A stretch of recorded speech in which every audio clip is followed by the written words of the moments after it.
আসসালামু আলাইকুম রহমতুল্লাহি ওয়া বারাকাতুহু। পবিত্র জুম্মা মোবারক, বছরের প্রথম জুমা, পবিত্র শুক্রবার, বড় মসজিদ আমাদের ঐতিহাসিক আব্দুস সাত্তার জামে মসজিদে আজকে জুমার নামাজ আদায় করার জন্য আসছি। সবাই সবার জন্য দোয়া করবেন ইনশাল্লাহ।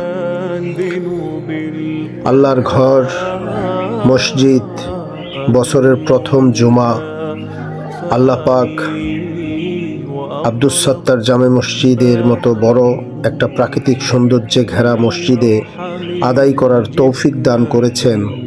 এজন্য আল্লাহর দরবারে শুকরিয়া জ্ঞাপন করছি।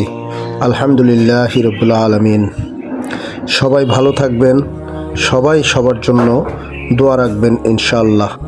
এ বছরটা যেন সবার ভালো যায়, সবাই সুস্থ থাকেন, ভালো থাকেন, এই শুভ কামনা করলাম সবার জন্য। আসসালামু আলাইকুম রহমতুল্লাহ।